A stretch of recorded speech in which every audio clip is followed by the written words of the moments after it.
Muy buenos días, consecuentes amigos visitantes de esta vuestra casa, el Museo Alberto Velo Torrealba.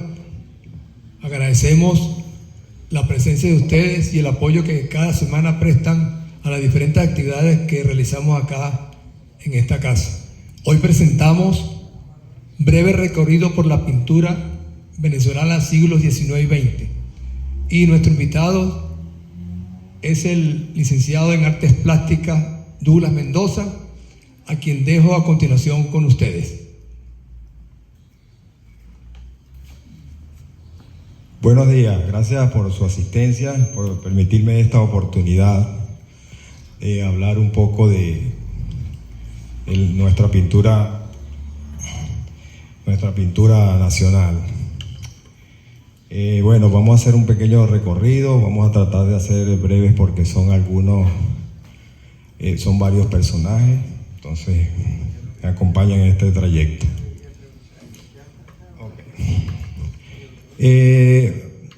La historia de la pintura venezolana cuenta con una vida de largo recorrido y llena de artistas notables.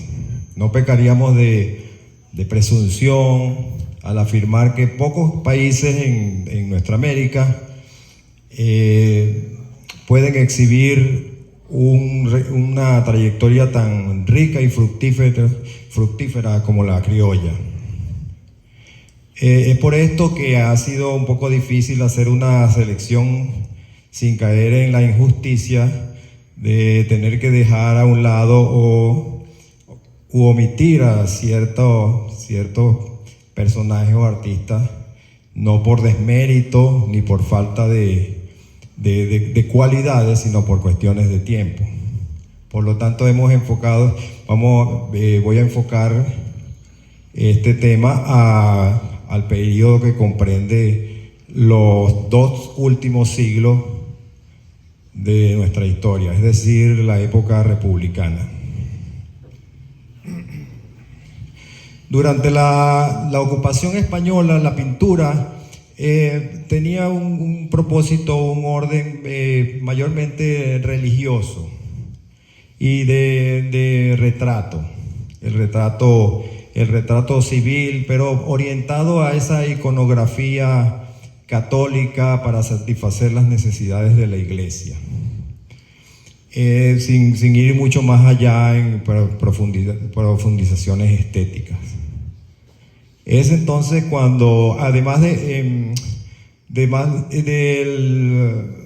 la incursión en el paisaje inspirada por la búsqueda y la investigación en las ciencias naturales que propiciaba Alejandro Humboldt, es aquí donde irrumpe la figura de Juan Lovera. Juan Lovera nace en 1778.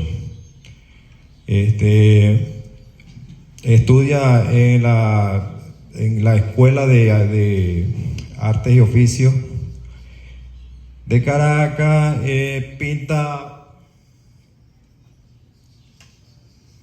Pinta su primer retrato de la Divina Pastora, así como muchos retratos de orden civil.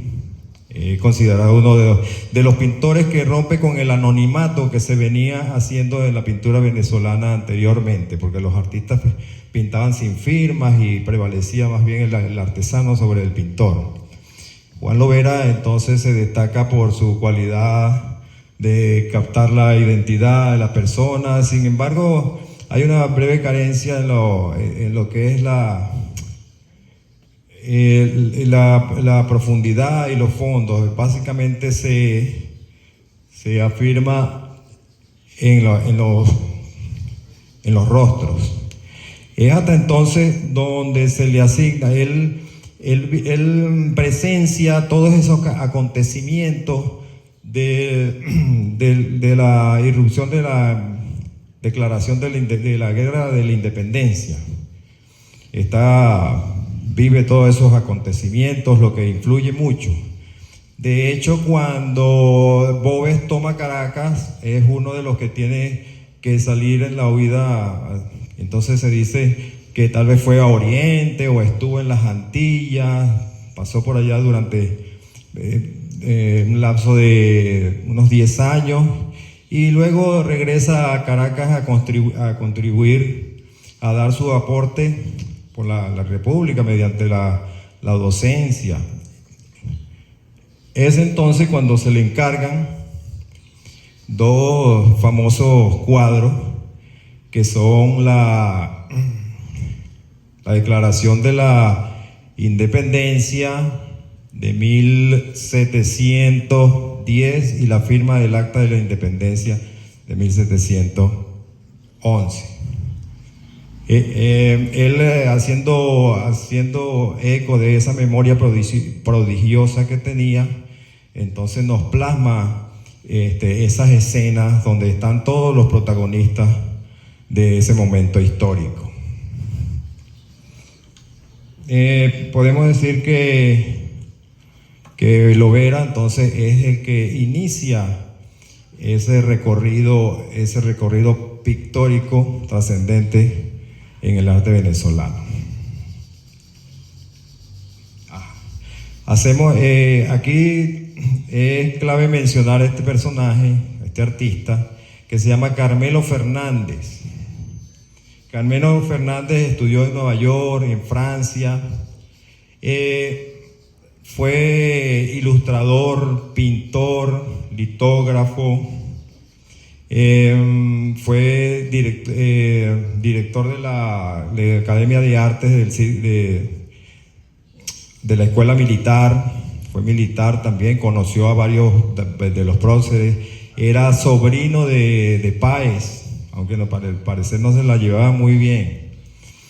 Y bueno, Carmelo tuvo una experiencia muy variada.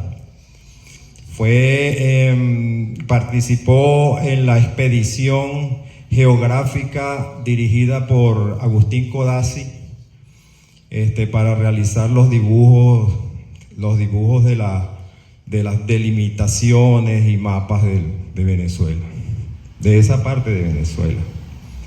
También formó parte de la comitiva en 1842, de la comitiva encargada a traer los restos del Libertador. Fue el que hizo algunos, creo que... atrás. Fue el que hizo algunos bocetos, dibujos de Santa Marta, donde se encontraba la tumba. El desembarco de los restos del Libertador. Era como un reportero gráfico cuando la fotografía todavía estaba en ciernes o no existía de manera práctica. Entonces todo era plasmado a mano, pues. Cabe destacar que también ilustró el libro de resumen de la historia de Venezuela por José María Baralt y Ramón Díaz. Fue su ilustrador. Y un dato muy importante diseñó la efigie o el rostro de Bolívar elegido para ser acuñado en las monedas, que al principio fueron de oro, después de plata, y nosotros la llegamos a conocer. Ese busto, ese rostro de Bolívar fue diseñado por Carmelo Fernández, al igual que el escudo en la parte posterior. Nació en Guama. ¿Dónde queda Guama? Yaracuy, creo. Ajá. Ok. Martín Tovar y Tovar se dice que cambió ese rumbo naturista y provinciano que llevaba la pintura en Venezuela, y le proporcionó una proyección épica, ¿no? Fue el pintor histórico de Venezuela. Tovar realizó cantidad de paisajes. Se inició primero por el paisajismo y luego incursionó en los retratos de héroes, inspirado por las crónicas de Juan Vicente González y las narraciones olímpicas de Eduardo Blanco. Entonces lo inspiraron a tratar ya el tema histórico de una manera, resaltando las acciones heroicas. Estudió en España, fue a Europa y se convirtió prácticamente desde allá en el pintor oficial de Guzmán Blanco, con la ayuda de Herrera Toro también, para hacer los bocetos, lo encargaba de hacer los bocetos. Entonces en ese tiempo le encargaba Guzmán Blanco, como llamaba el déspota ilustrado, ¿no? Inició una serie de obras como el Capitolio Nacional, la Universidad, el Arco de la Federación, y entonces le encargó para el Capitolio unos cuadros de las batallas, la batalla de Junín, la batalla de Ayacucho, que la terminó pintando Herrera Toro, y la batalla de Boyacá. Aquí tenemos uno de los ejemplos de los cuadros de Herrera Toro. Este fue un encargo uno de los encargos que le hicieron, que fue pintar la batalla de Carabobo en la cúpula del Capitolio, ¿no? Entonces era un reto enorme que tenía que asumir, porque no eran unas dimensiones normales, no era un formato normal de un cuadro donde tiene arriba, tiene abajo, derecha, izquierda. Era una cuestión ovalada y en el cenit de la edificación. Entonces cabe destacar lo ingenioso del pintor al plantear el cuadro de una manera que abordara todo el terreno. Era un pintor muy, muy estudioso. Él incluso se llegó hasta el campo de Carabobo para ver los accidentes del terreno, cómo se ponía la luz del sol en la tarde o cómo era en la mañana, para asignar todas esas atmósferas al cuadro. Entonces lo hace de una manera como que uno le puede dar una vuelta de 360 grados a la escena, los acontecimientos, y plasma el cielo en el medio, ¿no? Y aquí nos pinta varias escenas en distintos lugares y en distintos momentos. Por ejemplo, ahí se encuentra, creo que, la embestida de las tropas de Páez, está la muerte de Ambrosio Plaza, el Negro Primero, está el ataque del ejército británico y la huida de las tropas españolas, así como Bolívar dirigiendo las operaciones desde el Cerro de Buenavista. Todos esos acontecimientos que ocurrieron en diferentes horas y lugares del día los plantea Herrera Toro en una sola obra. Luego él, después de cumplir con sus trabajos asignados, pues incursiona de nuevo en el paisaje y es director de la Academia de Artes Plásticas de Venezuela. Él muere cuando Venezuela estaba, cuando las escuadras, las flotas europeas estaban en las costas de Venezuela, comenzando los tiempos de Castro, 1902 creo. Estamos hablando de los cuatro grandes de la pintura venezolana del siglo XIX. Tovar y Tovar, Herrera Toro, Cristóbal Rojas y Michelena. Antonio Herrera Toro.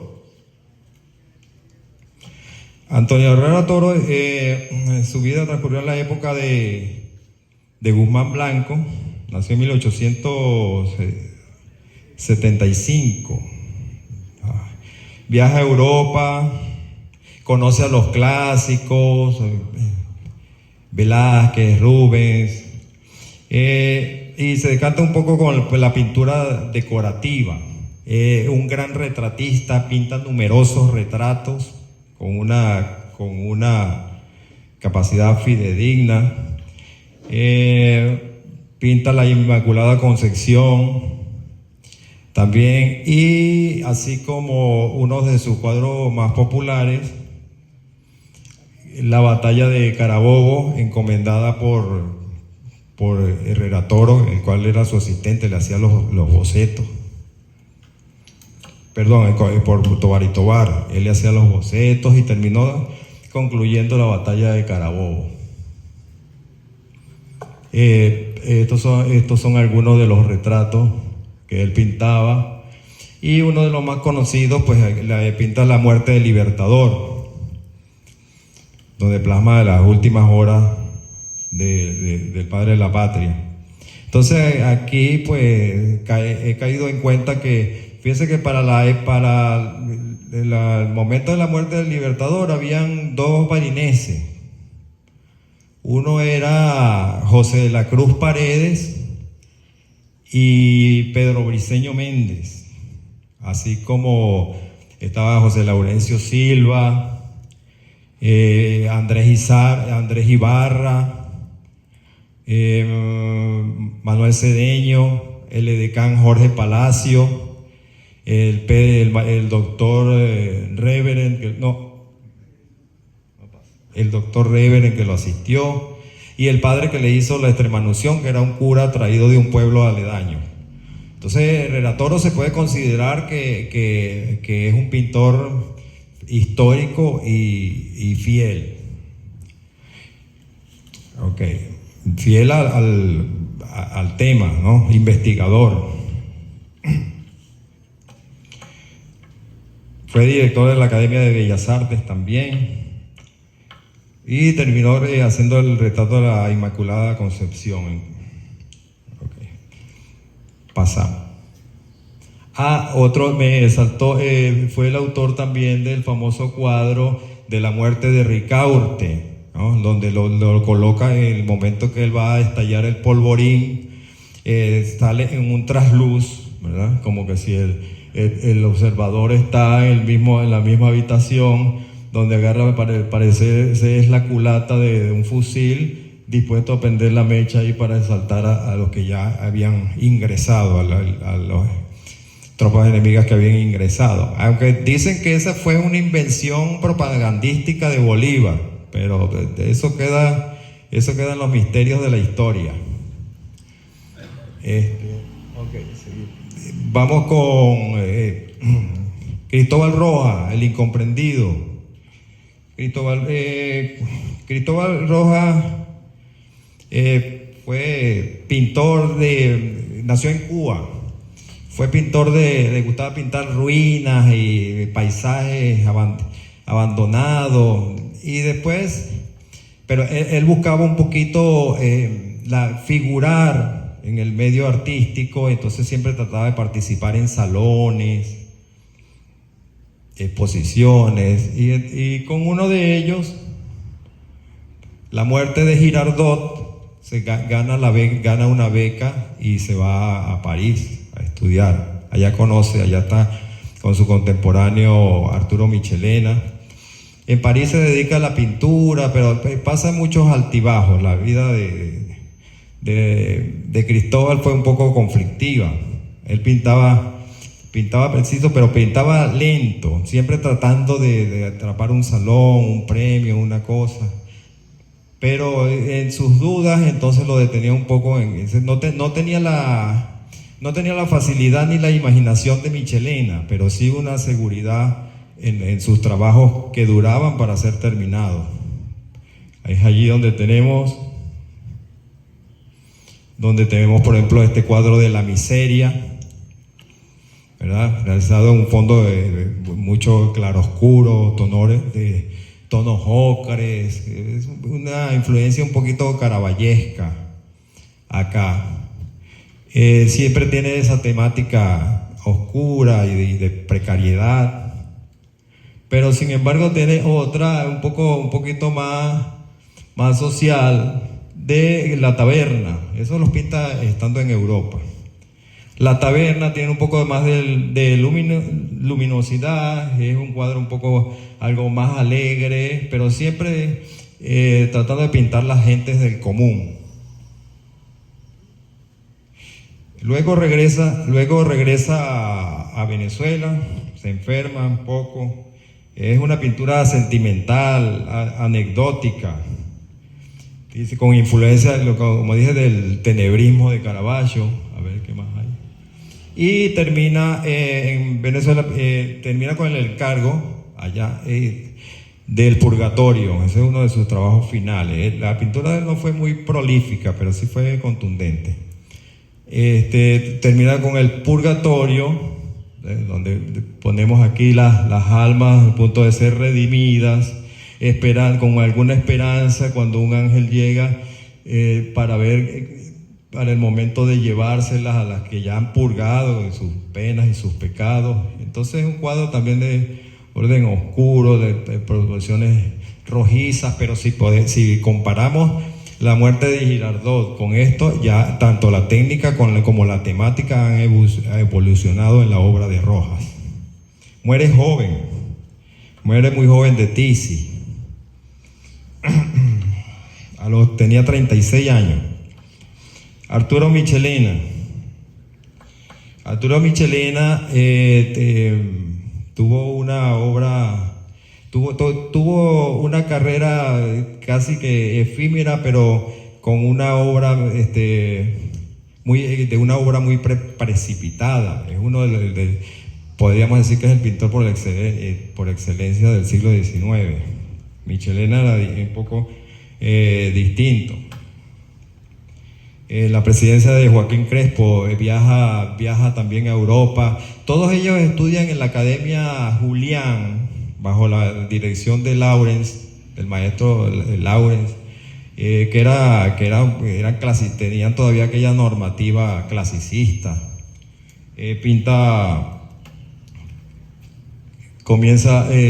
Arturo Michelena comienza a pintar. Está en España, en París.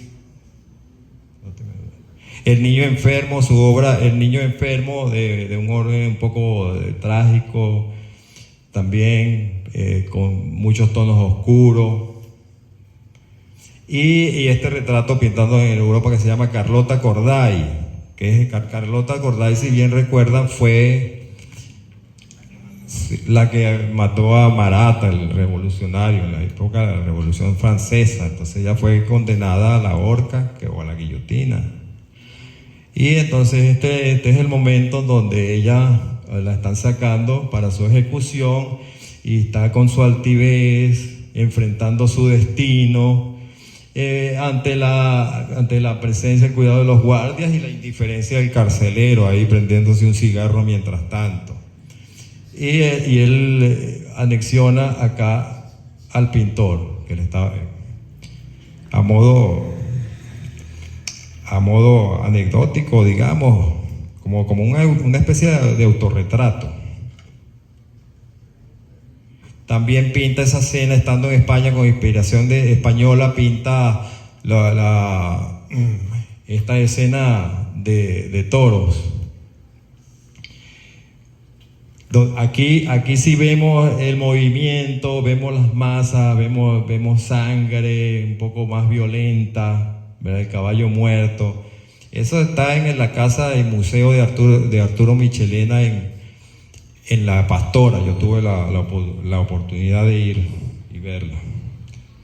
Y termina con su cuadro más emblemático, aquí el Parnaso el Panteón de los Próceres, donde retrata prácticamente todos los héroes de la independencia con Bolívar al fondo, entronizado al fondo.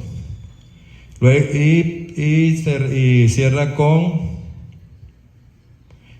su obra más conocida, que es Arturo Michelena, es de la muerte de Miranda en la Carraca, perdón, jolgorio aquí de cosas. Miranda en la Carraca, que es un cuadro grande, de grandes dimensiones, un tamaño como pizarrón gigante, donde él retrata aquí al prócer en su pose, esperando también su destino, con cosas características de él, su traje de esa época colonial, sus libros, la cadena y aquellos tonos que tienen cierta influencia impresionista ya. Michelena muere joven también, muere a los 35 años de tuberculosis, pero dejó una cantidad de cuadros que para la corta vida que tuvo fue impresionante. Entonces aquí cerramos toda esa época del siglo XIX con estos cuatro grandes. Entramos, hay que hacer un referente a lo que era el círculo el círculo de Bellas Artes, perdón. El círculo de Bellas Artes sale a raíz de una inconformidad que tenían los estudiantes con la Academia de Bellas Artes que regía hasta el momento, y estuvo dirigida al principio por Emilio Antonio Mauri, y cuando él muere es reemplazado por Herrera Toro. Herrera Toro seguía los patrones academicistas que él había practicado siempre, y entonces los pintores jóvenes ya estaban inclinados a ciertas tendencias, ciertos movimientos que habían, y entonces hicieron una huelga, no se les hizo caso, y total, años después deciden separarse y hacer sus propias reuniones. Entre ellos estaba Manuel Cabré, Edmundo Monsanto, pintor intelectual. Lo propició Leoncio Martínez, de quien hablaron aquí hace un tiempo. Ese era el autor intelectual del Círculo de Lectores. Edmundo Monsanto, el mismo Reverón también tuvo sus acercamientos. Y estuvo también a ese movimiento se adherían, hubo una adhesión de intelectuales de la talla de Rómulo Gallegos, Pedro Emilio Col, Píntame Angelitos Negros, Andrés Eloy Blanco, y José Rafael Pocaterra. Entonces hicieron como una combinación entre arte y literatura para combatir un poco aquel estancamiento cultural y político en el que se encontraba sumida la nación en la época de Vicente Gómez. Okay.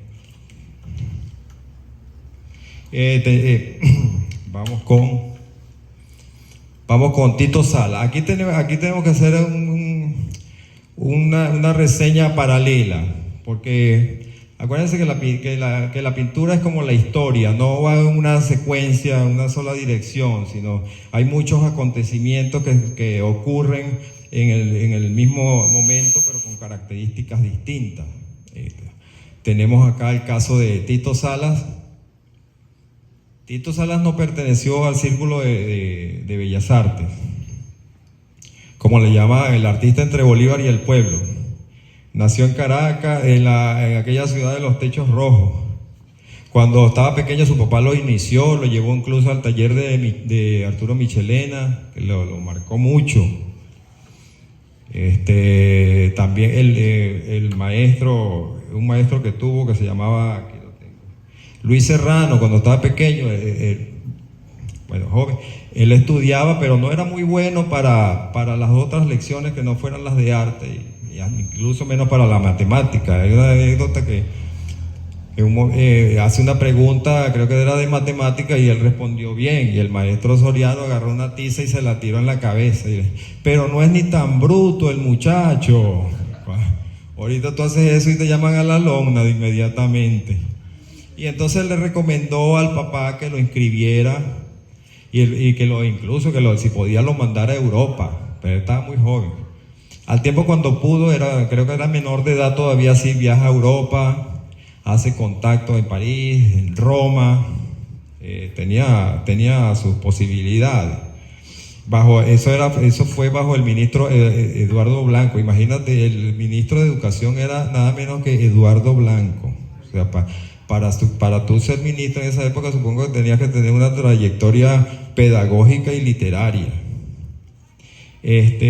Conoce a Michelena, pinta a San Genaro, y ya de vuelta, él se le encarga al gobierno de Gómez de la decoración de la Casa del Libertador. Primero el tríptico, un tríptico, y luego la decoración de la Casa del Libertador. ¿Ok? La Casa del Libertador, donde él emprende esos trabajos, esa serie de trabajos, ¿verdad?, que le quitan mucho tiempo, lleva alrededor como de 8 años pintando, porque son una serie de cuadros. Ustedes habrán tenido la oportunidad de ir a la Casa del Libertador. Pintó alrededor de 14 cuadros. Aquí no tengo memoria para relatarlos todos enseguida. Por eso, apoteosis de Bolívar, el padre de las casas, descubrimiento de América, prócer de la independencia, el bautizo de Bolívar, la primera comunión, lección de Andrés Bello, muerte de la esposa de Bolívar, terremoto en 1812, la toma de la Flechera, la batalla de Araure, el abordaje del Bergantín, la emigración de Oriente, y todos unos cuadros de gran envergadura, como para cubrir cada panel de la pared, donde uno se sienta. La pincelada era una pincelada fácil, pero no tenía aquella profundidad, aquel esmero de repente de Tovar y Tovar o de Herrera Toro, pero sí tenía una cierta contundencia, y el efecto final visual era convincente. El retrato ecuestre de Bolívar, con aquellas nubes espesas que él solía pintar, y una de las batallas. Aquí, a diferencia de Tovar y Tovar, en lo que era la pintura épica,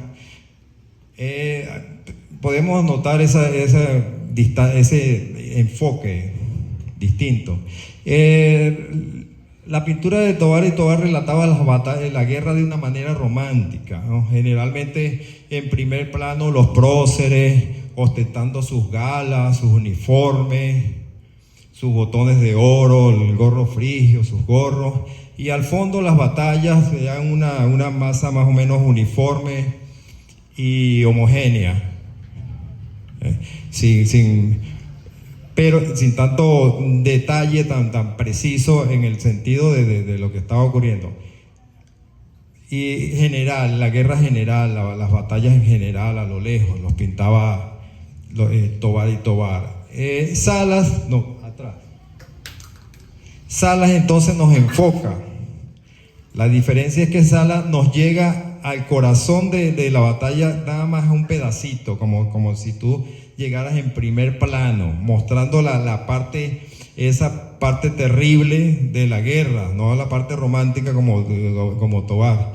Aquella parte terrible, de aquella furia, aquella fiereza demoníaca donde chocan ambos ejércitos, con toda la ira de matarse unos a otros, de los muertos en el suelo, la acción en pleno apogeo. Lo pinta como Michelena, la toma de las flecheras. Esto es nada más como un asomo de lo que es el cuadro en realidad. Yo solía, cuando estaba en Caracas, solía ir a la casa de Bolívar y me quedaba ratos, toda la tarde, porque siempre encontraba, si vieras el mismo cuadro, siempre encontrabas algo distinto.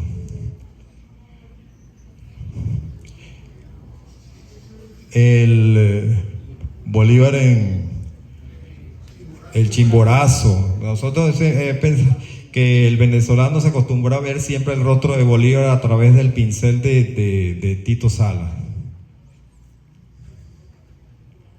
Aquí tenemos el tríptico de el tríptico de Simón Bolívar que le fue encargado, donde tenemos allá el juramento del Monte Sacro, en el medio tenemos el paso de los Andes y la muerte de Bolívar. Son de las tres etapas: la etapa inicial, ¿verdad?, del juramento, la etapa de la apoteosis, de la lucha, y su etapa final, donde está el hecho de muerte, con un halo de luz que es como el alma que se va elevando hacia la inmortalidad, un poco alegórico. Ok, volviendo al Círculo de Bellas Artes, cabe mencionar entonces tres de uno de sus miembros que considero importantes, miembros del Círculo, porque con Tovar y con Tito Salas se cierra ese periodo de la pintura histórica. Esos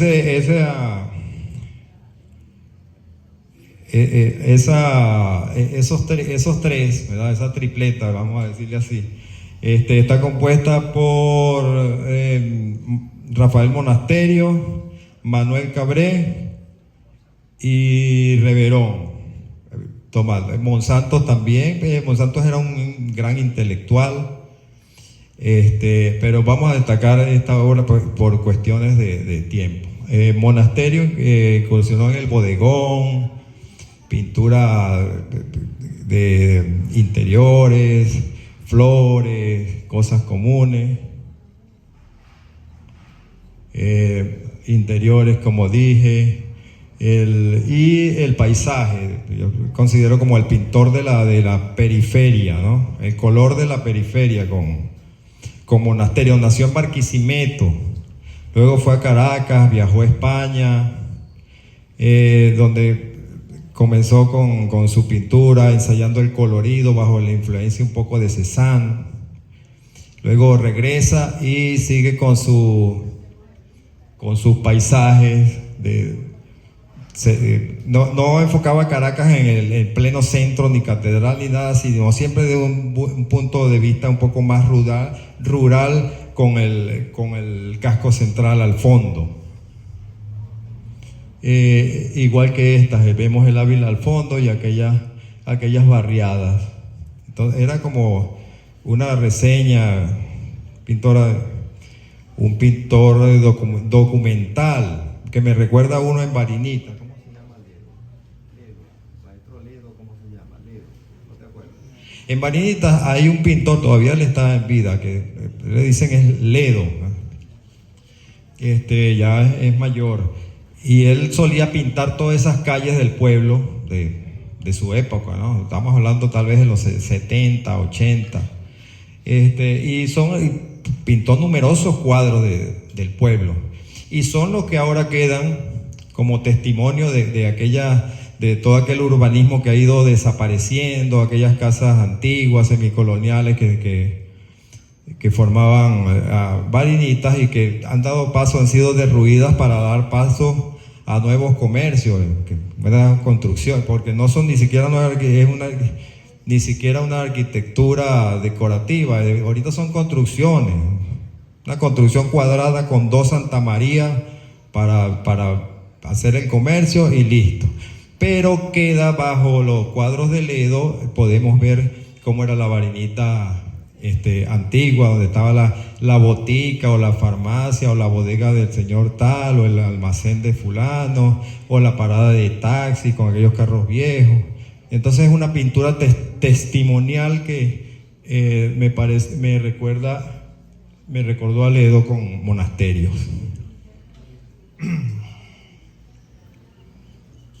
Seguimos con aquí para Cabré.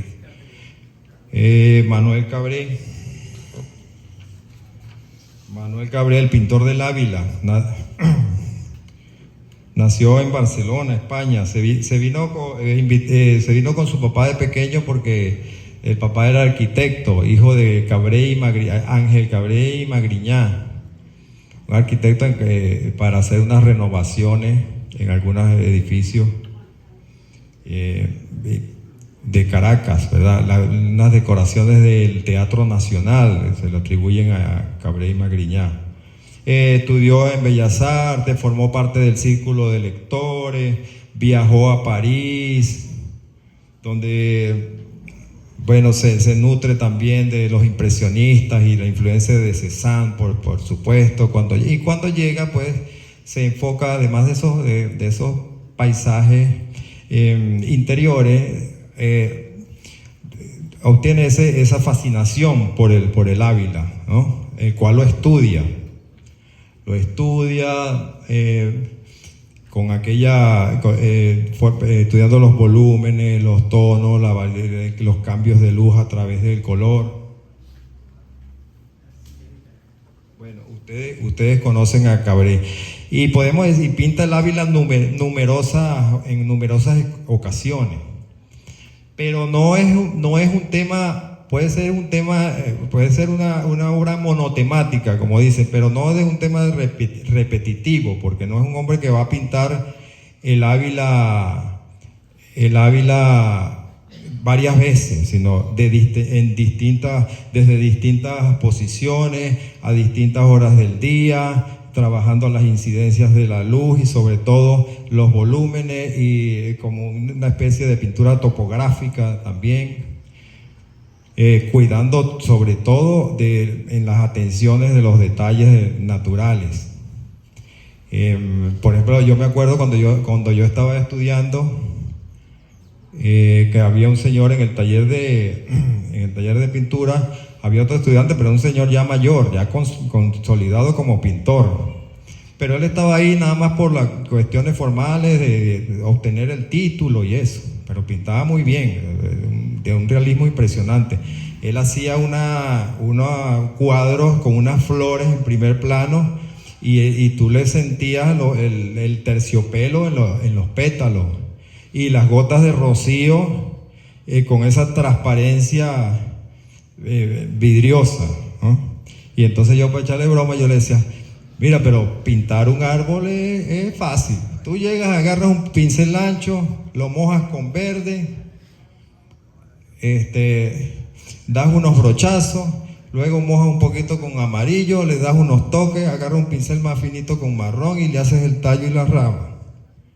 Y se me quedaba mirando y me decía: no, eso no es así. Entonces, pero yo lo decía era por broma, me enseñó a pintar nubes, que era una cosa que siempre me ha dificultado. Eso es lo que pasa con Cabré. Entonces, por eso él enfocaba ese mismo tema, pero con diferentes puntos de vista, porque él pintó el Ávila desde la Urbina, el Ávila desde San Bernardino, el Ávila desde la Pastora, etcétera, etcétera. Podemos decir que Cabré es un pintor de una sola obra monumental, pero compuesta por distintas, ¿okay? Buscando siempre lo de la pesadez, la geografía. Y tenemos a este señor, no sé si lo conocen, la luz de Macuto. Para nosotros le decían era otra cosa, ¿verdad? El loco de Macuto. Reverón estudió en la Academia de Bellas Artes, viajó a Barcelona con monasterios, vino, fue otra vez, y a pesar de todo no tenía una cultura muy asentada, muy rica, no era un prodigio intelectual, que digamos en ese sentido, ¿no? A pesar de los estudios, siempre tenía sus andanzas en su vida por España. Influyeron Emilio Bollo, y también su amistad con Ferdinandov, un ruso que vino a Venezuela, paisajista también. Y ya en 1901 pues se compra un terrenito en Macuto y se instala allá. Allá es donde comienza su obra pictórica más trascendente. Cuando se lleva a Juanita, conoce a Juanita y se la lleva y se queda allá y vive como una especie de anacoreta, aislado, ¿no? Y comienza su periodo de pintura, su periodo azul, que está anterior a esto. Este es el periodo sepia, donde era más o menos la luz con leves acentuaciones, con colores muy limitados, sugerencias en la línea, ¿verdad? Un trazo tosco al parecer, pero que hacía una alusión a la profundidad y al relieve. Y bueno, pinta numerosos cuadros. Lo descubren básicamente, tenía amigos y hace exposiciones en Caracas, a las cuales él a veces ni asistía al montaje. Hace numerosas, pero siempre tenía como un delirio, una problemita ahí como de demencial, de repente tenía ataques como de paranoia y cosas así. Tenía su particularidad, se ponía tapones en los oídos, se amarraba una cabulla aquí en la cintura para que no le intervinieran los chakras, ni el sonido, ni nada en el momento de pintar. Y bueno, y esa línea pintaba casi con el lienzo al desnudo, se le veía la textura a los lienzos. Luego fue ingresado al sanatorio, creo que era La Guaira, estuvo ya un tiempo, regresó, siguió pintando, ya lo iban a visitar, la buscaban como un maestro sin alumnos. Por su particularidad, pero tenía una obra muy personal, desarrolló una obra muy personal. Se dice que nadie en el mundo, ni en el lugar, ni en una época, nadie ha pintado como Reverón, en su estilo. ¿Okay? Y luego vuelve a ingresar al sanatorio, allá donde hace sus últimos cuadros de los patios del hospital, y muere. Muere en el 54, tenía 65 años. Juanita fue la que le rescató esas obras. Conocemos, y creo que es el único artista que le han hecho una retrospectiva en el Museo de Arte Moderno de Nueva York. Se ha tejido una serie, una mitología alrededor de la vida de Reverón, que si tenía relaciones con las muñecas, que si pintaba con pupú de paloma, que si tenía una particularidad en la retina que lo hacía percibir la luz de una manera más intensa que lo normal, lo cual lo plasmaba en los cuadros. Pero lo cierto es que fue un artista que logró esa particularidad en la obra y que supo combinar arte y vida. Bien.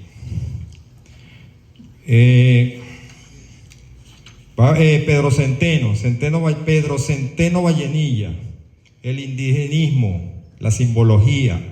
Centeno Vallenilla nació en Barcelona, en Anzoátegui. Se vino de niño a Caracas, estudió en la Academia de Bellas Artes, se graduó de abogado, logró ciertos cargos, ¿verdad? A través de la Embajada de Venezuela, viajó a España, viajó a Europa, básicamente en Italia, tuvo funciones diplomáticas que la alternaba con su pintura, lo que nos recuerda a Rubens, por ejemplo. Bueno, estando allá, le donó un cuadro, le regaló un cuadro a Mussolini, el cual no se de obsequio, pero el duce insistió en pagárselo. Y de vuelta acá, pues nos viene con aquella propuesta de lo indígena, del símbolo y de la mitología americana. A ver si tengo algo aquí. Tenía varios aquí, pero ya, por Cabré. Queda a Pedro Centeno. Disculpe, Pedro Centeno. Ay, Dios. Aquí tenemos algunas obras de Pedro Centeno. Noten que se me saltaron esas imágenes.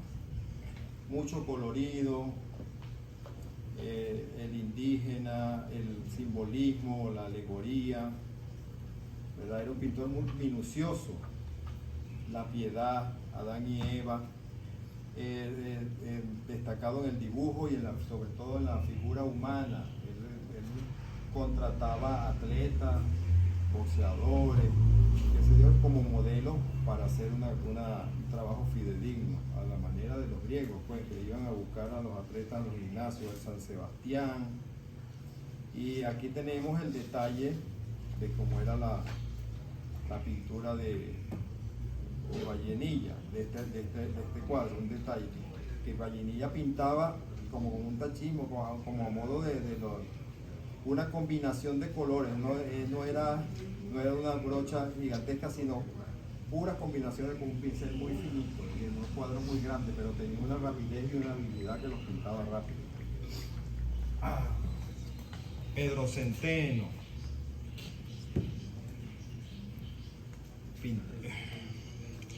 Y él tiene una obra en el Círculo de Militar.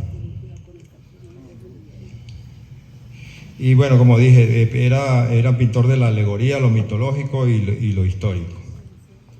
Ajá, seguimos. Ya voy a buscar un manito. Voy a buscar. Dale.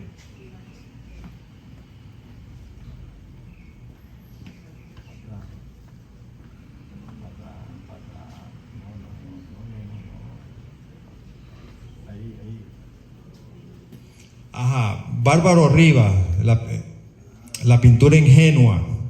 Bárbaro Rivas nació en Petare en 1893. Él era todero, él era albañil, plomero, pintor de brocha gorda, pero no tuvo ninguna educación formal.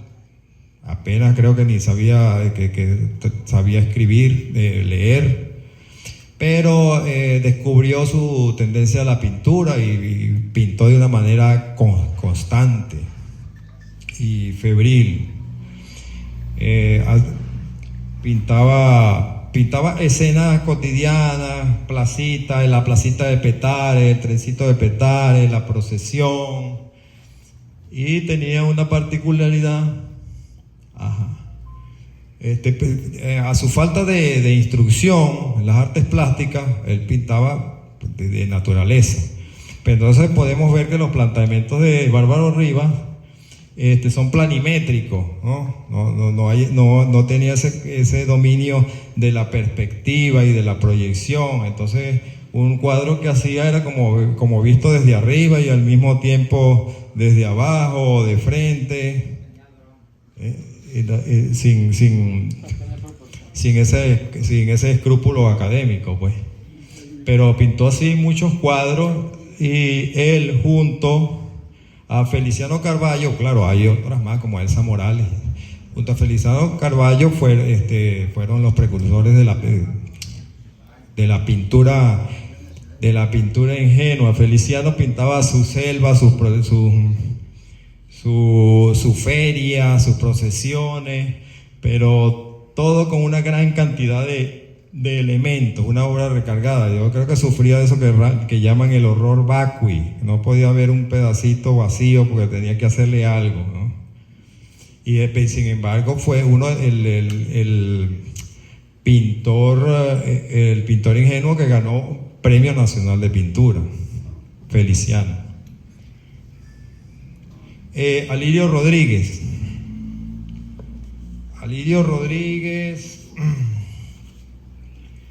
nació en el Callao, 1934. Estudia en la Escuela de Bellas Artes, vivió viene a Caracas, en Bellas Artes se encuentra con la influencia de Cézanne, vivió el 23 de enero, se casó, regresó a Roma, volvió. Y entonces, bueno, a Lirio le plantean con su contacto con los integrantes del Círculo de Bellas Artes, y hasta después esas tendencias que venían tomando, esas tendencias modernistas. Entonces le dicen a él que hay que pintar lo que está ahora en boga, después de Cézanne. Todo es maravilloso. Antes de Cézanne todo es prescindible y obsoleto, ¿ves? Pero sin embargo él, cuando va a Roma y y va y entra a la capilla y ve la creación, los frescos de la creación y el juicio final, y eso él se da cuenta que, por ejemplo, la grandiosidad de Miguel Ángel no se puede encerrar en una tarjeta postal, ni resumir en las láminas de un libro. Hay que verlo en persona para darse cuenta de lo grande que era Miguel Ángel, por ejemplo.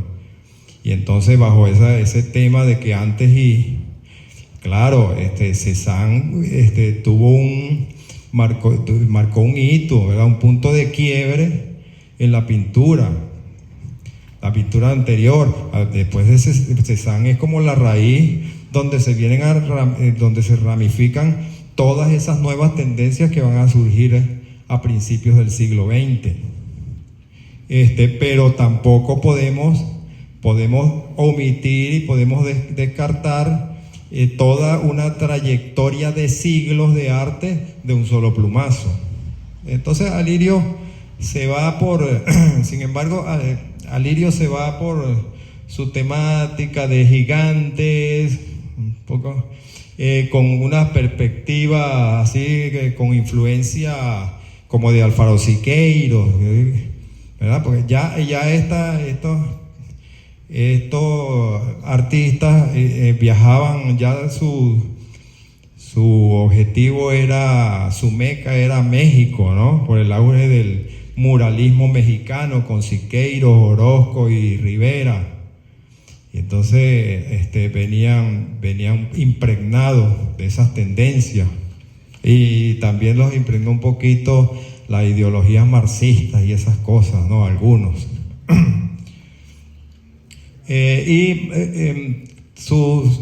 Pasa la otra. Sus maneras deformadas, siempre como con una sugerencia a la figura humana, con líneas, como un trazo como de energía, y va en unos fondos planos. El fondo carece de figura, nada más la figura principal deformada, con líneas sinuosas, dando una energía a través del trazo y el color. Alirio Rodríguez. Él decía que el artista era como un prisma que capta la realidad, la transforma y luego la reconstruye bajo su punto de vista. Ok, vamos, ¿qué más hay? Creo que hay otro Centeno. Ajá. Vamos a otra tríada, la tríada de los cinéticos. Soto, Cruz Diez y Otero. Ajá, y Otero.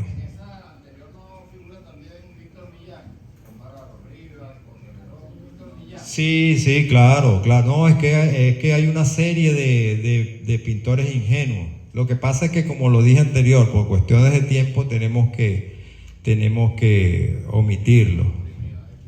Claro. Bueno, vamos, Soto. Vamos con Soto, tengo que guiarme aquí para llevar el orden. Jesús Soto nació en Ciudad Bolívar, 1923.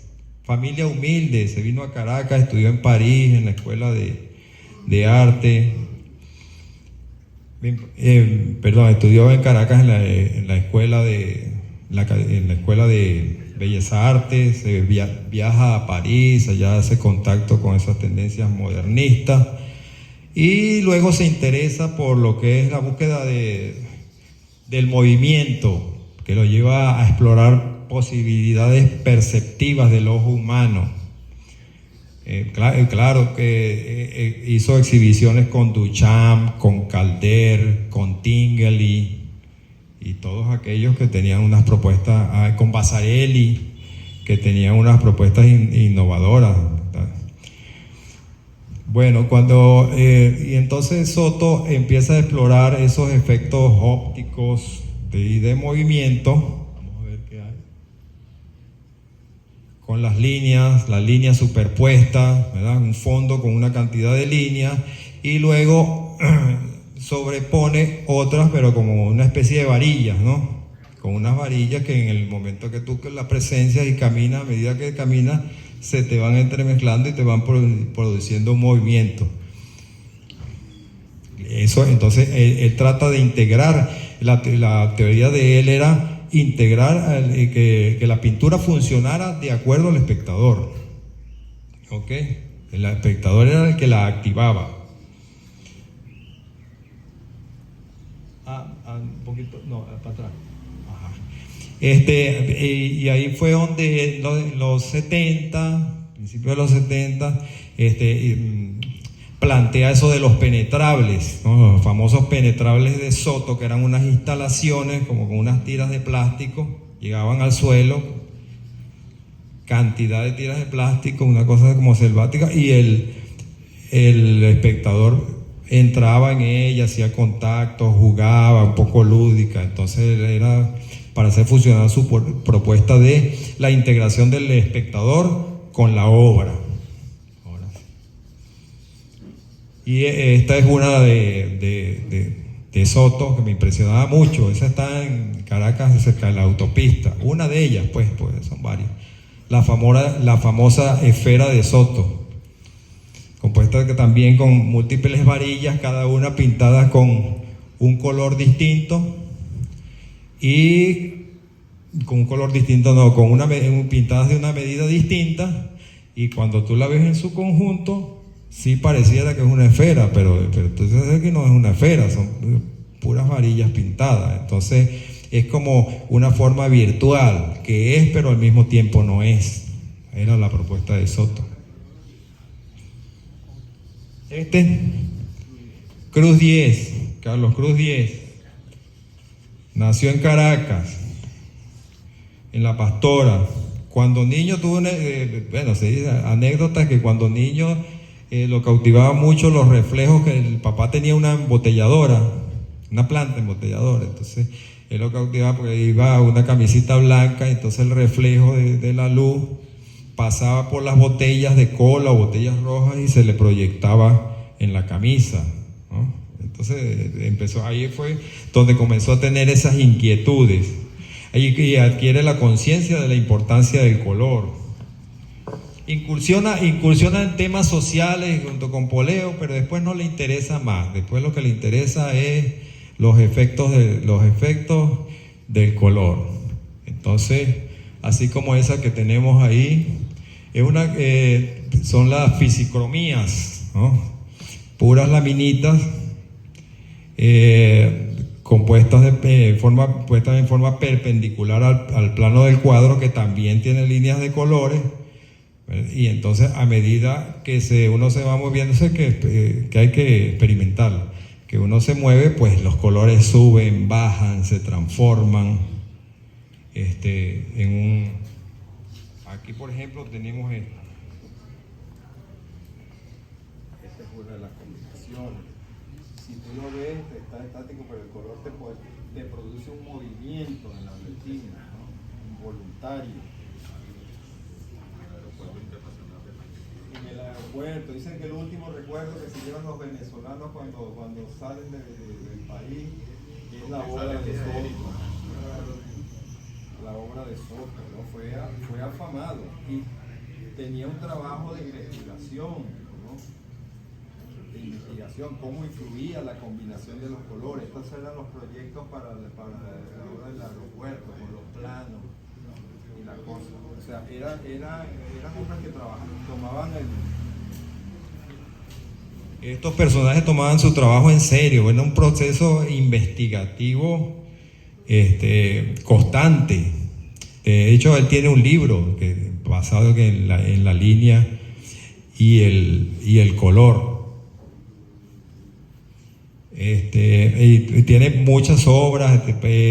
Tiene una en la frontera que hay entre España y Andorra, una en el paseo que va al estadio de los Marlins de Florida, en Colombia, múltiple. Fue famoso en vida.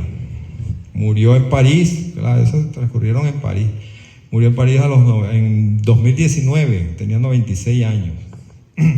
Y la cromosaturación.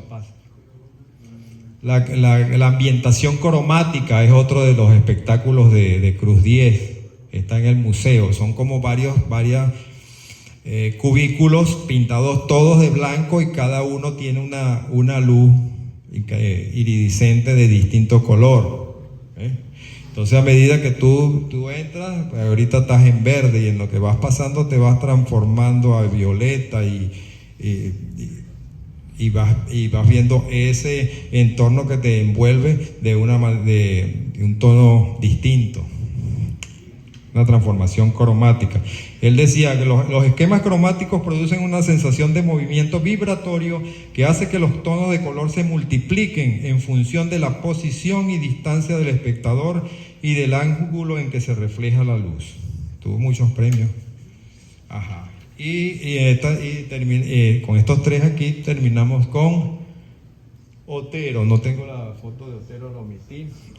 Otero nació en el Manteco, Estado Bolívar. Estudió en la Escuela de Artes Plásticas. También lo cautiva Cézanne, lo comprende. E inicia una serie de las cafeteras, con un poco del abstraccionismo, tiene más del nombre, pero siempre de alusión a la forma, pero bajo los esquemas abstractos. Viaja a París, a Holanda, hace contacto conoce la obra de Piet Mondrian, y entonces viene con aquellos cuadros abstractos de líneas cruzadas, de líneas verticales con horizontales.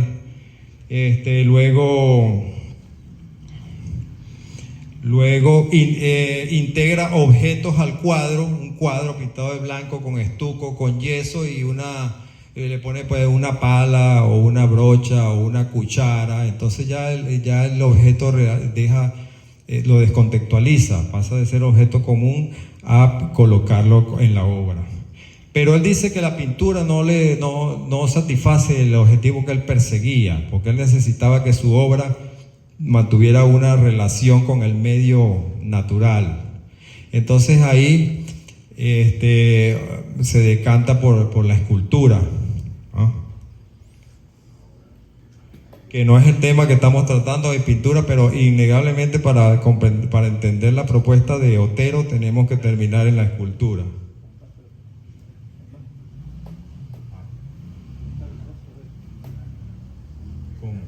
Bueno, pero igual.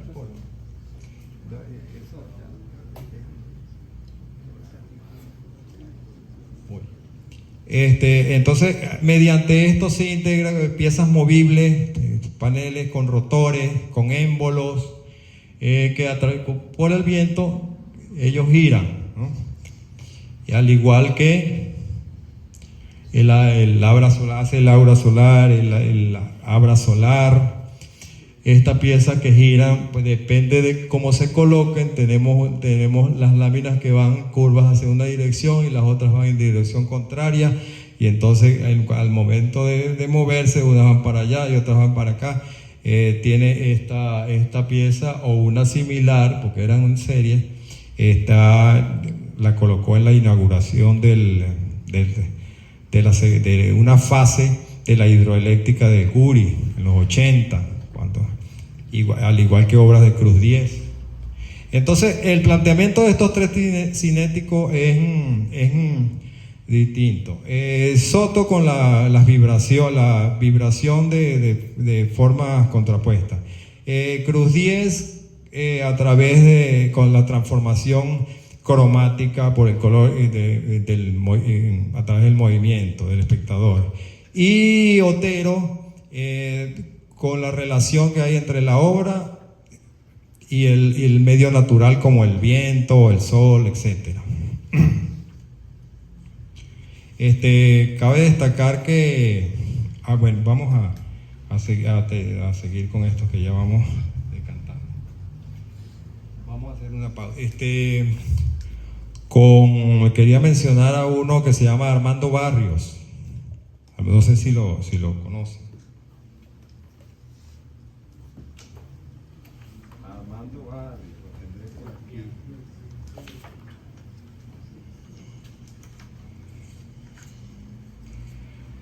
Armando Barrios fue un pintor cuya vida no es más interesante que la obra, porque era un pintor tranquilo, un pintor de taller, transcurrió casi todo el taller. A él no le gustaba integrarse a esos movimientos, ni era un ser gregario, siempre se limitaba a la pintura y a la investigación. Comenzó con la figuración. Armando comenzó con la figuración normal, pero seguía experimentando. Luego pasó por la abstracción hasta llegar a su periodo de estilización de las figuras, un tanto picasiana, con la división de los planos y el alargamiento de las figuras. Pero fue un pintor experimental. Siempre estuvo en constante búsqueda, porque la obra de arte debe, según estos planteamientos, la obra de arte debe contener algún problema, ¿no? Alguna interrogante, tiene que tener un reto. Si yo llego, por ejemplo, y voy a pintar el puente sobre el río Santo Domingo, al principio me cuesta, ¿verdad? ¿Cómo hago para que el agua me dé sus efectos? Las piedras, la textura de las piedras, la vegetación, la atmósfera. Entonces, pero lo sigo practicando y voy logrando, hago el otro, hasta que llega un momento en que quedo satisfecho. Ya tengo composición, ya tengo textura, ya tengo perspectiva, tengo atmósfera, ya tengo un cuadro consolidado. Lo sigo pintando y llega un momento que yo pinto ese cuadro, pinto el puente sobre el Santo Domingo tranquilo, hablando contigo. Ya ahí se acabó el problema, ya no hay reto. Por ejemplo, en la Plaza de la Concordia había unos pintores que ellos trabajaban y tenían sus caballetes, pintaban al aire libre y pintaban para vender. Y ellos te pintaban el Santo Ángel de memoria, pero le quedaba exquisito. O sea, una obra muy acabada, ya la habían practicado mucho. Y ellos pintaban conversando, tomando café o echándose un trago. Y pintaban los Santos Ángeles en serie. Entonces ya ahí la obra de arte deja de tener un problema para convertirse casi en una artesanía, diría yo. Eso era donde Armando Barrios no se quedaba. ¿Dónde nació? Barrios nació en Caracas, tengo entendido. Vamos con... Ajá. ¿Qué más? Sí. Ok. Vamos con la... Héctor Poleo y César Rengifo. La ofensiva del realismo social. La pintura en Venezuela, hasta ese entonces, se había limitado a lo histórico, al paisajismo, a cierta experimentación, pero no se usaba como un medio de comunicación crítica o de denuncia, porque ya venía de toda esa tradición de una calma impuesta por los gobiernos despóticos, ¿no? Cero la crítica. Y entonces la pintura social no había nacido hasta que fue inspirada por esos viajes de los artistas a México con el realismo social, ¿no? Donde el proletariado, la lucha de clases, el marxismo. Entonces, Poleo se forma en Bellas Artes, viaja a México, en Nueva York, y viene se conecta con Roberto Mata, con Diego Rivera, y viene impregnado de esa ideología marxista y ese romanticismo. Ese posicionamiento, claro, ese sueño que todavía no terminaba por hacerse realidad. Pinta, por ejemplo, esta de los 3 comisarios. Esta es una pintura que aparece mucho en los libros. Los 3 comisarios. Ese es como lo que se podría decir que es una sátira conspirativa, ¿no? Donde están estos tres personajes, ¿verdad? Hablando entre ellos, tramando, planeando qué van a hacer, a quién quitan, a quién ponen, a quién va. Y con aquel sentido cubierto por su sombrero para darle ese sentido enigmático, anónimo. Y con las peinillas al cinto como muestra que son hombres de poder también, que son los que disponen los cambios. Teorías conspirativas. Y tiene varias, luego pasa a otra etapa de un realismo simbólico, pintando con mujeres estilizadas en la casa, pero con un significado particular. E incursiona en una especie de surrealismo con el ocaso, que nos recuerda un poquito a Dalí, con aquellas formas superpuestas, que poco tienen que ver unas con otras, un paisaje desértico, una desolación. Él se hace un autorretrato donde está todo arrugado y un fotico pegado donde él estaba joven. Es una especie de alegoría con poleo. Luego viene César Rengifo en Caracas, fue pintor y dramaturgo, viajó a México, se contagió también con el realismo social, el muralismo, estudia en la Escuela de Bellas Artes y trabaja en la pintura y el teatro en forma alternativa. En Bogotá expone con Zapata y Otero.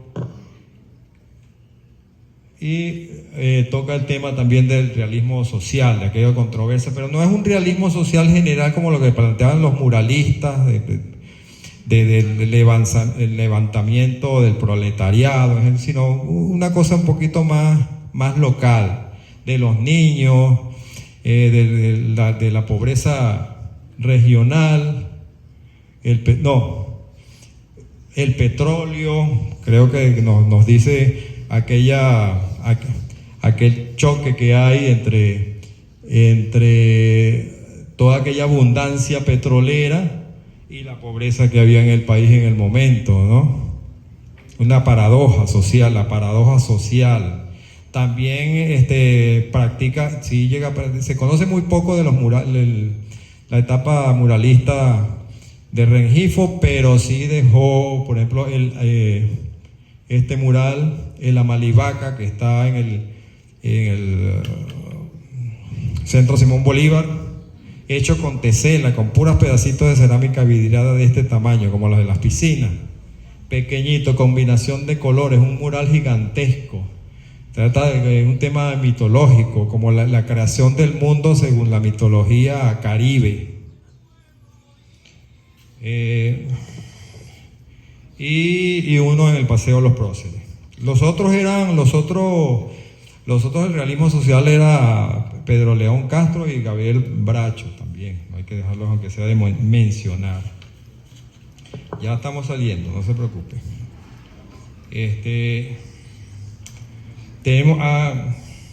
Tenemos también a Régulo Pérez, tienen cierta tendencia también a la crítica. Régulo Pérez y Pedro León Zapata, esta dupla.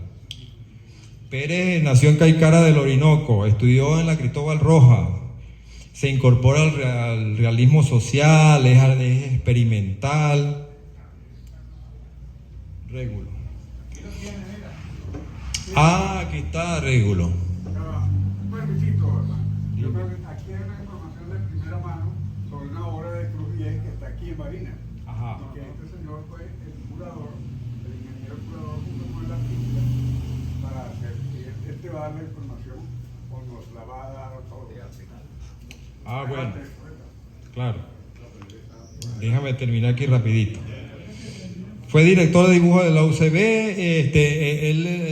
Él dice que plantea que el arte debe ser un medio de comunicación, nada más no de expresión, de comunicación. Practica el mural, el collage, la serigrafía y la caricatura, por supuesto, que aquí vemos esa tendencia todavía. Y Zapata Zapata, que nació en La Grita. ¿Dónde queda La Grita? Ah, Táchira, ajá. Escuela de Artes Plásticas de Caracas, se va a México también, se impregna del muralismo, profesor de la UCB, en la Cristóbal Rojas, funda una revista, participa en una revista que se llamaba El Sádico Ilustrado, ¿no? Como en alusión al Cojo Ilustrado, aquellas publicaciones. Y hace de sus últimas obras queda el mural en el muro de contención de la UCB que da a la autopista, que se llama Conductores de Caracas, varios personajes de la vida de la historia caraqueña. Y ellos dos son grandes caricaturistas, ¿verdad? Que no es fácil hacer dibujos con aquella crítica acérrima, con aquella agudeza. Régulo creo que trabajaba para el Últimas Noticias y Zapata para el Nacional con los zapatazos. Julio Pacheco Rivas pasa su niñez en San Cristóbal, nació en Caracas, fue para San Cristóbal, estudia en la Escuela de Bellas Artes, experimenta con la pintura abstracta hasta que se pone a dibujar unos pliegos de papel y se va por lo que es la línea, la geometría total, línea recta de paso también, y colores planos, pero haciendo unos esquemas como de unas ciudades ficticias y laberínticas. Y de grandes dimensiones. Pacheco Rivas, como esto. Predominio de la línea recta. Yo creo que solamente la línea recta. Figura fantástica, como es una arquitectura fantástica. Y tenemos este mural. Sí, que eran como unos murales, compuesto por varios paneles, pero de grandes dimensiones. Entonces yo me sentaba, había unas expuestas en la Galería de Arte Nacional, creo que sentaba, yo me sumergía en esa ciudad, entonces con líneas rectas nada más y los volúmenes sugeridos con los cambios de tono del mismo color. Ese era Pacheco Rivas. Y ya cerrando, no debemos dejar. Ese Pacheco Rivas era caraqueño también. Sí.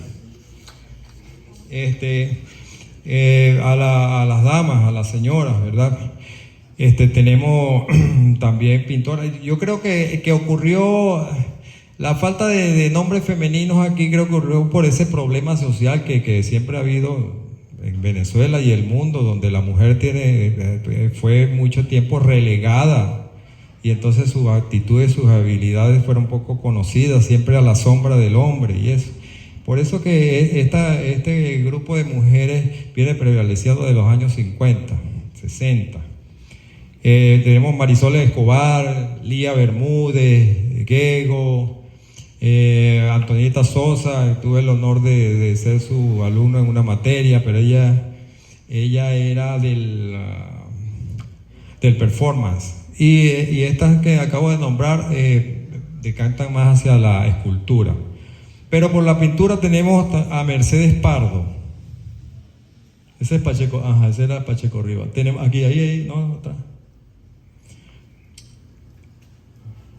Dale. No. Ahí.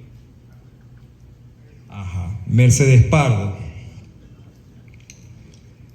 Ella fue representante del arte abstracto, trabajó la pedagogía, practicó el vitral, el esmalte, se casó, fue en su segundo matrimonio, se casó con Alejandro Otero. Dígame, en los 50 es donde la abstracción es aceptada en el país como tendencia artística en la academia, pues en la formalidad.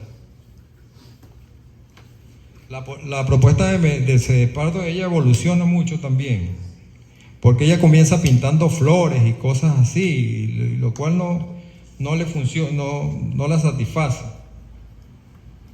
Ella comienza igual con sus flores y sus personajes, ¿no? Y luego se va inclinando hacia el abstraccionismo mediante el color, ¿no? El abstraccionismo un poco lírico, y luego termina en sus ensayos, en su búsqueda, termina en esa especie de abstraccionismo geométrico con el cromatismo. El cromatismo debe ser reminiscencia de Malevich y Marrocco, donde a través de tonos se ven como superposiciones, como si uno pudiera estar un poquito más alejado del otro de acuerdo a la forma y los colores que contenga. Mercedes Pardo. Luisa Richter trabajó el informalismo, fue nacida en Alemania. Ella planteaba el arte como instrumento para reflexionar y pensar visualmente, o sea, sus obras que no eran de una figuración concreta te ponían a tratar de indagarla. Practicó el expresionismo, el collage, el tachismo, la serigrafía. Luisa. Y con su medio hasta llegar a esta expresión abstracta, básicamente. La vida el final de Luisa fue muy triste porque ella terminó prácticamente viviendo en la casa del artista, allá en el Boulevard Armador de Vendayán, pidiéndose colaboraciones para sus tratamientos y entonces es una pena porque fue una mujer muy preparada que le aportó mucho al país, practicó la pedagogía, fue una artista consumada, estudió filosofía existencialista en Alemania y terminó en esa situación tan precaria, aunque tuvo una vida bastante larga. Y por último, Elsa Gramco. Elsa Gramco también de formación autodidacta, sus primeros trabajos plantean la geometría, el tachismo, el ensamblaje, y luego se decanta por el ensamblaje, donde está la sublimación del objeto. En su cuadro toma un objeto cualquiera, generalmente un objeto muy usado, un pedazo de madera vieja o una pieza de metal oxidada, la integran en el objeto mediante pastes ya sea de yeso o de acerrín, y donde hace esa transpolación del objeto de su estado de uso cotidiano a una pieza de arte inmortal, ¿no? Con el informalismo. Ahí viene un origen, nos vamos ya hacia el origen eso viene ya orientándose a lo que podríamos llamar el arte conceptual, engendrado por Mondrian cuando puso aquel urinario en una exposición en los años 20. Duchamp, perdón, Marcel Duchamp. Entonces, donde es la descontextualización del objeto, lo sacas de su forma utilitaria y ¿qué haces si lo sacas de un baño y llega y lo pones en un pedestal en un museo? Entonces sufre una transformación, ya no es un objeto cualquiera, sino ahora es una obra de arte. Entonces planteó aquella diatriba de qué es en realidad arte. Aunque el arte conceptual ha dado para mucho. Entonces yo creo que se ha abusado mucho de ese término de conceptual, porque prevalece la idea, hasta el punto de que creo que este año, fue uno de los protagonistas, la vedette de la casa de subastas, que no sé si fue Christie's, se vendió, se llama El Vigilante, de Mauricio Catelán. Y se vendió en 6 y pico millones de dólares. Lo compraron, imagínate tú. Claro, eso supuestamente es la idea. Entonces eso te viene, y cuando se cuando se pudre el cambur y se despega el tirro, te dan un certificado, que ese certificado te permiten que si se daña el cambur lo renuevas, le pones otro y le pones otro tirro y sigue siendo la misma obra de arte, porque lo que vale es la idea del certificado.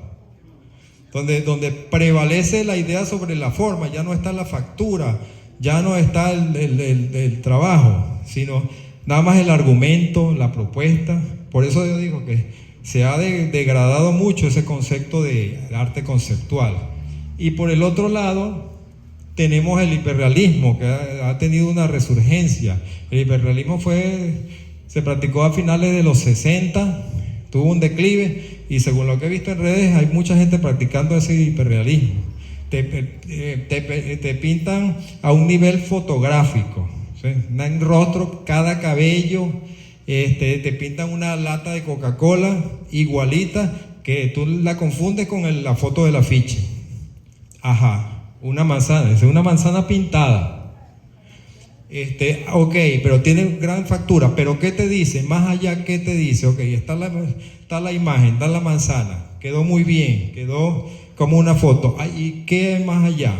Este es el lado contrario. Está la forma, pero carece básicamente de la idea.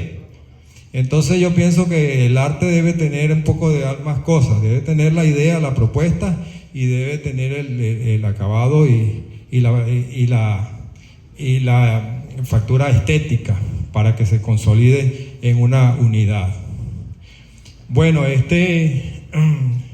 ha sido ¿ya? Pásalo abajo, no hay. Listo, este ha sido el recorrido hasta ahora.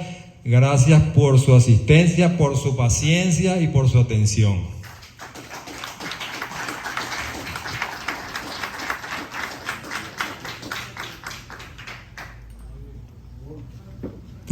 Damos cabida a la participación de ustedes. Vamos a pasar a que va a explicar algo sobre el amigo Ingeniero Macei.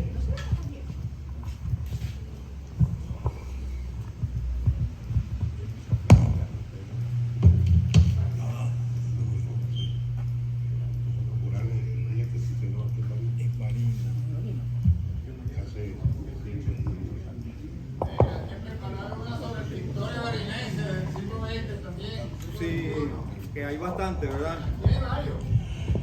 Sí, es verdad. Nos vamos Buenos días. Bueno, yo la verdad es que llegué tarde a esta reunión, tuve que ir muy temprano a la finca, pero me interesaba el tema, sobre todo porque yo no sé nada de esto, a ver qué aprendí. No, la información que tengo, porque Ángel me dijo que había mencionado a Carlos Cruz Diez, y aquí en Barinas tenemos dos excelentes murales de Carlos Cruz Diez, que tienen ya 53 años hechos. En la oportunidad que se hizo la hidroeléctrica Páez, Gaddafi le contrató, que creo que era un estilo de una forma del gobierno apoyar a estos escultores y pintores como Soto, como Cruz Diez, etcétera, que le contrataban obras de decoración de centrales hidroeléctricas. Guri tiene en la sala de máquinas también murales iguales que estos de Cruz Diez, y otras esculturas de Soto están en Guri también. En Santo Domingo se hicieron dos murales, uno en la central subterránea, que fue el sitio donde me tocó trabajar como ingeniero allí en la construcción de esa obra, y otro en la subestación, que está a cielo abierto. La central subterránea es una cavidad, un edificio que se hizo a 800, se entra por un túnel 800 metros de longitud y estaba más o menos a unos 300, 400 metros bajo tierra, desde arriba. Ahí se excavó una cavidad y se hizo un edificio para instalar las turbinas, los transformadores y tal. Ese era mi trabajo. O sea que yo no trabajé con Carlos Cruz Diez, pero como era el jefe del frente, el que certificaba todo lo que pasaba en ese frente, de todo lo que se hacía allí en la obra, pues tuve que firmar las evaluaciones de Carlos Cruz Diez. Y por eso digo, yo fui inspector de los murales de Carlos Cruz Diez. Eso es una jactancia, ¿verdad?, de ese punto de vista. Bueno, yo le pasé al cronista y a otros amigos una nota en relación con un pequeño que voy a ver si lo puedo leer aquí. Por cierto, yo tengo fotografía de eso. Si a usted le interesa, no tengo ningún problema. Usted me dice su teléfono, se las paso, de tal manera que las tenga en su... Usted que sí es especialista de estas cosas, ¿no?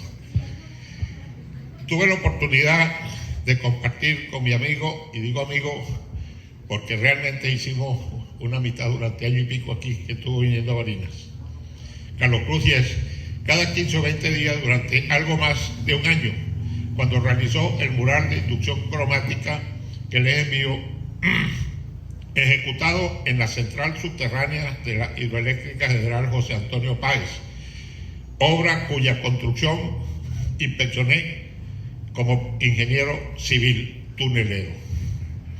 Carlos venía a la obra y pasaba 2 o 3 días supervisando con muy estricta rigurosidad los trabajos que ejecutaban sus ayudantes, albañiles y pintores. Viajaba a Barinas en avión y se alojaba en el Hotel Cacique. Yo lo buscaba a las 6 de la mañana, porque yo vivía aquí en la ciudad, no estaba en el campamento allá, para subir a la obra, la cual está situada en un cerro frente a Altamira, entrando por un túnel vehicular de 800 metros de longitud a 400 metros aproximadamente bajo la superficie. En la tarde regresábamos a Barinas y después de cenar en algún restaurante en la ciudad, lo dejaba en el hotel para regresar al día siguiente de nuevo, si su presencia era necesaria de nuevo. Cruz Díez era un tipo genial. Ya para esa época, 1972, 1973, que fue más o menos el plazo en que se hicieron estas obras, había rodado por el mundo, gran conversador y contador de miles de experiencias, buenas y menos buenas, con sus inducciones cromáticas que revolucionaron el uso y la forma de combinar los colores para producir nuevos y muy bellos efectos visuales en las artes plásticas. En la hidroeléctrica del río Santo Domingo realizó 2 murales, uno en la central subterránea, como ya dijimos, y el otro a cielo abierto en una pared de la sala de mando, que es donde se maneja la hidroeléctrica completa. Lamentablemente, mi incultura artística de esa época, que aún persiste, 52 años no es mucho lo que he aprendido de estas cosas, me impidió aprovechar y auscultar más profundamente la sabiduría de este excepcional e ilustre venezolano, que con toda seguridad es más valorado en el mundo de las artes de muchos países que en su propio terruño. Para mí fue un honor y un golpe de suerte haberlo conocido y recibir de su parte algún grado de amistad y confianza.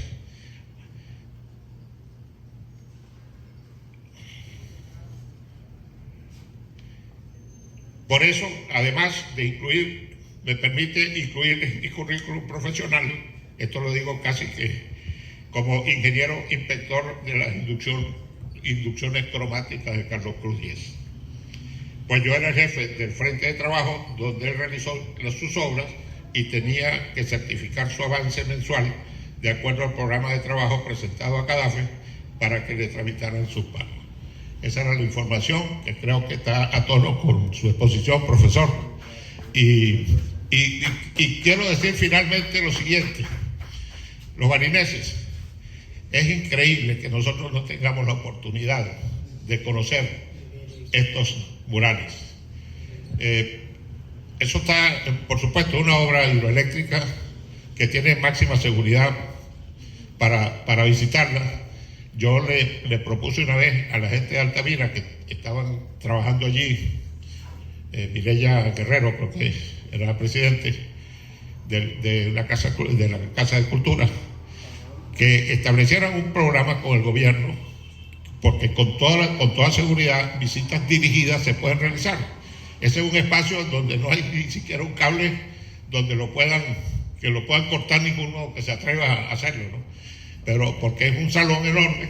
Ese mural de Cruz Díez tiene más o menos 28, 30 metros de ancho y 32 metros de alto. Esa es la pared donde está pintada ese mural. Yo espero que esté protegido, porque el ambiente de la central se controla la temperatura, se controla todo el ambiente por efecto de los equipos eléctricos que funcionan allí, que requieren un ambiente controlado.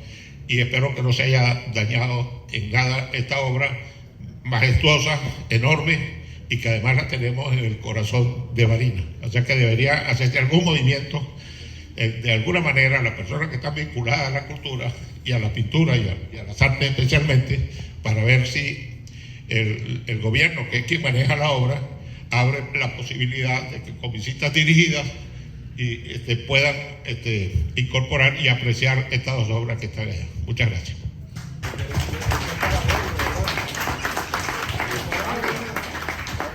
¿Alguna pregunta al ponente? De parte de ustedes, si alguno quiere pasar, venga, amigo.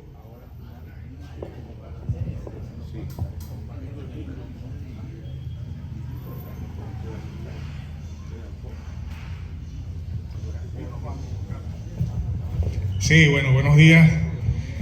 Interesante la exposición. Bueno, el expositor está ocupado, pero excelente, ¿no? Siempre es importante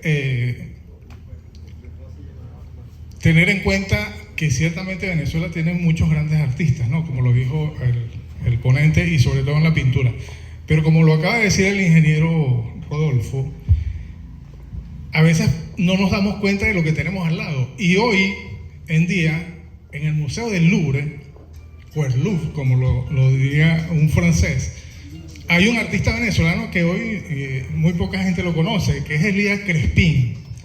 Este hombre es el único, no nada más venezolano, sino el único latinoamericano en este importante museo, que yo creo que es uno de los museos más importantes del mundo. Y hoy no lo conocemos, la mayoría no lo conoce. Entonces es importante eso. Lo traje a colación porque estaban hablando de cinética, y precisamente el arte de este joven venezolano, digo joven venezolano entre comillas, ya pronto cumple 60 años. Pero lo importante es, primero, que es joven, relativamente, y segundo, que está vivo, pues, ¿no? Y lo importante de reconocer en vida este tipo de arte y, por supuesto, de oficio. Y una pregunta, por supuesto, para el expositor. ¿Se puede hablar en Venezuela de una escuela venezolana en pintura? ¿Se podría hablar de eso? ¿De una escuela venezolana en pintura? No, pues yo pienso que una escuela como una tendencia, ¿se refiere a usted?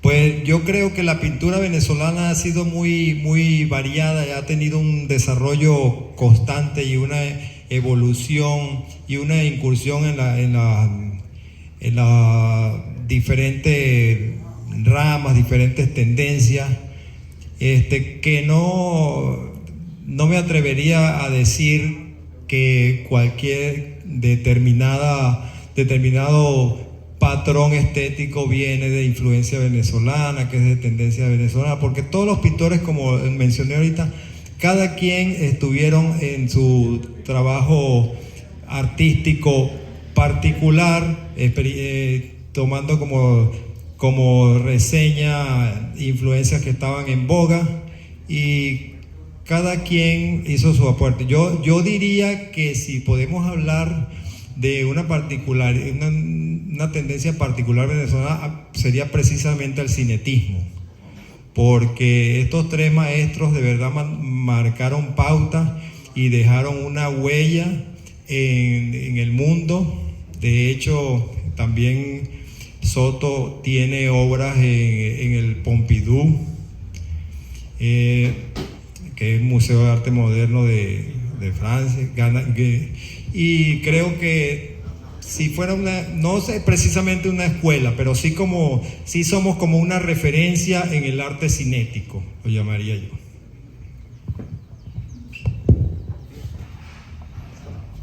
¿Alguien más?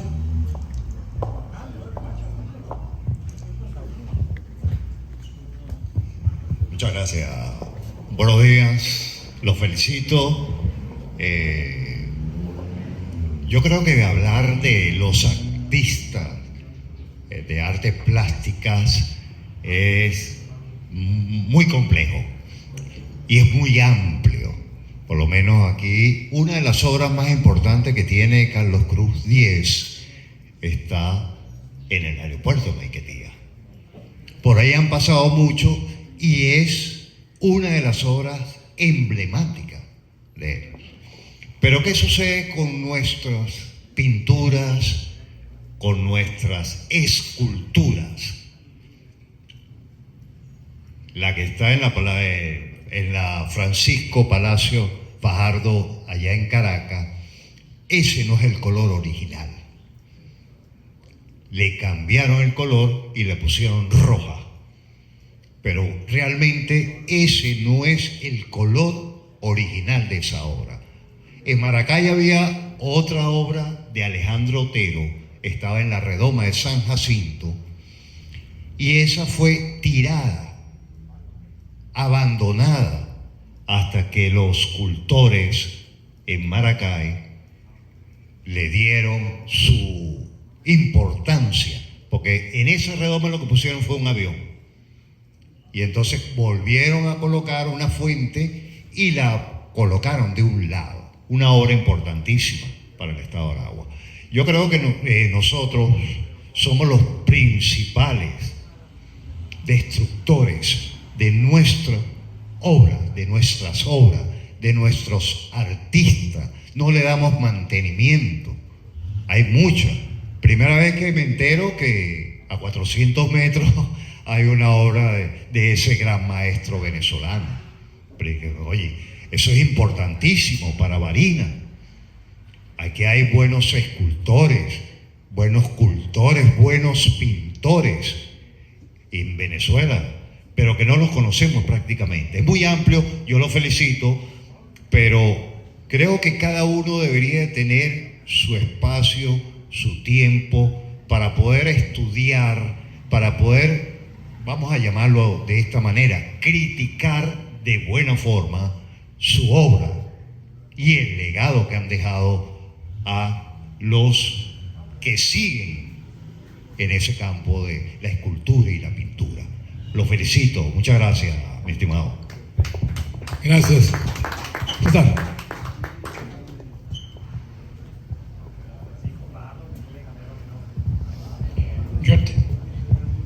Yo tenía 3 preguntas para hacerlas, pero sin embargo por el tiempo no voy a hacer ninguna, porque este es un tema bastante complejo.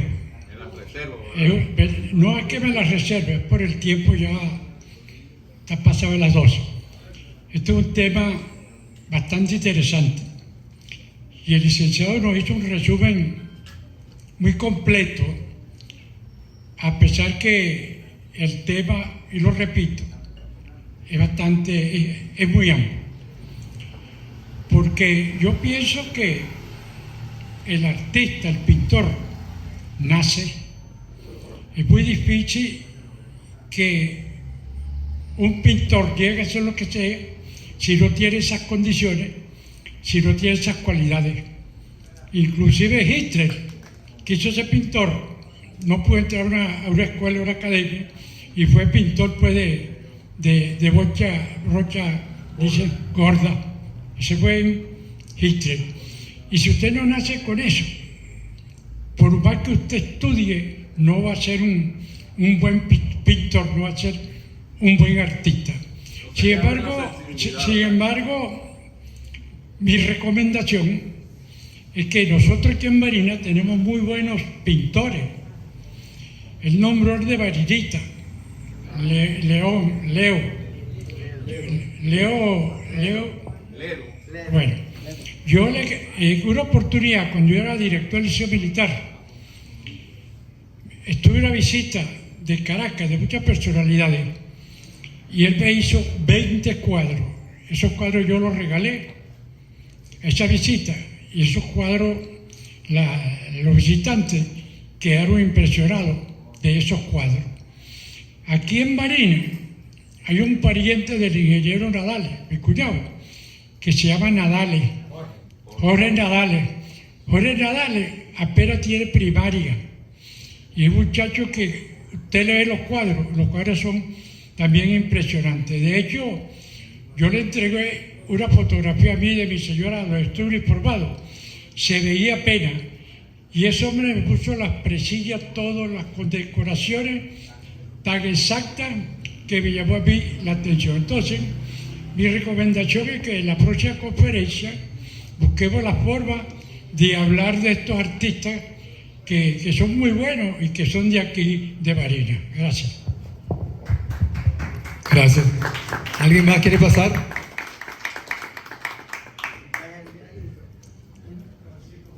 Amigo Bielma.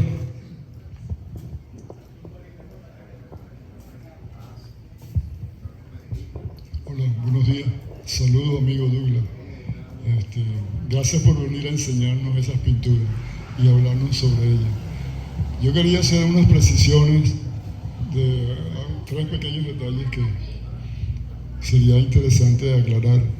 En 1842, cuando Carmelo Fernández viajó a Colombia a formar parte de la comisión coreográfica, de la expedición coreográfica, que hizo un recorrido por todo el territorio colombiano para estudiar su naturaleza, dibujar y pintar los mapas de Colombia. Sí existía la fotografía y había llegado recientemente a América, pero claro, esa técnica no se había difundido. Y la participación de Carmelo Fernández fue en la primera etapa de la expedición, en los años iniciales. Él era fundamentalmente acuarelista y en Bogotá se conserva una maravillosa colección de sus pinturas, aparte de otros artistas que lo sucedieron en ese trabajo portentoso, que era hacer una especie de radiografía de la geografía colombiana. Un trabajo equivalente al que hizo Agustín Codazzi aquí en Venezuela, cuando dibujó el mapa, pintó el paisaje y fue a París a imprimir ese atlas extraordinario de la geografía venezolana, también con ilustraciones de Carmelo Fernández. Esa es una precisión. La otra es que si en Venezuela surgió una escuela, tendríamos que hablar del Círculo de Bellas Artes, que no fue precisamente una escuela, pero que sí marcó una tendencia en la actividad artística venezolana. El Círculo de Bellas Artes se fundó en 1912 por un grupo de artistas disidentes de la academia que rompieron con la rigidez y el academicismo convencional. Ellos le dieron un enorme impulso al paisaje y a partir de allí en Venezuela se instaló una nueva forma de mirar la naturaleza. También hay que decir que por primera vez se comenzó a usar un modelo desnudo para el dibujo de anatomía. Existe una foto que recoge ese momento. Y otra cosa es que el primer artista latinoamericano en exponer en el Museo del Louvre no fue, ¿cómo dijiste tú? Fue Frida Kahlo. Frida Kahlo hizo su primera exposición individual de un artista latinoamericano en el Museo del Louvre. Entonces, bueno, eso era todo.